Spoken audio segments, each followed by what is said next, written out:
Sinalakay ng mga otoridad ang ilang umano'y pugad ng sugalan sa Pangasinan. Kabilang sa mga naaresto, isang barangay chairman at isang dating konsehal. Nakatutok, Jasmine Gabriel Galban. Exclusive.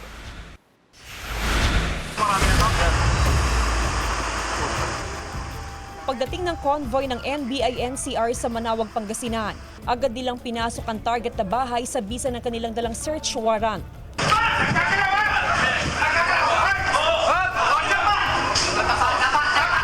Tumambad sa raiding team ang mga barya, perang papel at mga gambling paraphernalia habang nasa kasagsagan ng illegal gambling operation ng grupo. Kasabay na rin sinalakay ang umano'y gambling den sa mga bayan ng Rosales, Urdaneta at Calasiao at sa lungsod ng San Carlos. Ikinasang mga yan batay sa sumbong sa NBI ng Philippine Charity Sweepstakes Office o PCSO. Simultaneous yun, no? Para hindi masunog o ma-burnout yung trabaho.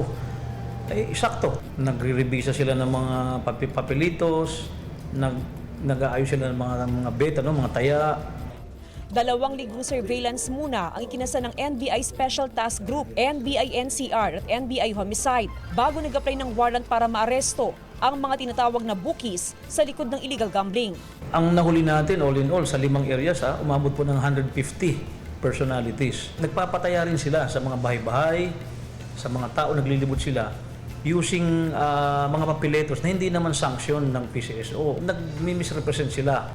Kabilang sa mga inaresto ang isang kasalukuyang barangay chairman at isang dating municipal councilor. Ang legitimate po na operation ng gaming, every penny na pumapasok sa legitimate gaming operator, ay may porsyento po yan o may buwis yan na pumapasok sa PCSO o sa gobyerno. Ito pong mga illegal na to, wala pong ganun. So nalulugi po ng malaki ang gobyerno. Wala pang pahayag ang mga naaresto na in-inquest na sa reklamong paglabag ng PD 1602 o illegal gambling. Kakasuhan naman ng reklamong graft ang nahuling barangay chairman. Jasmine Gabriel Galban, One North Central Luzon.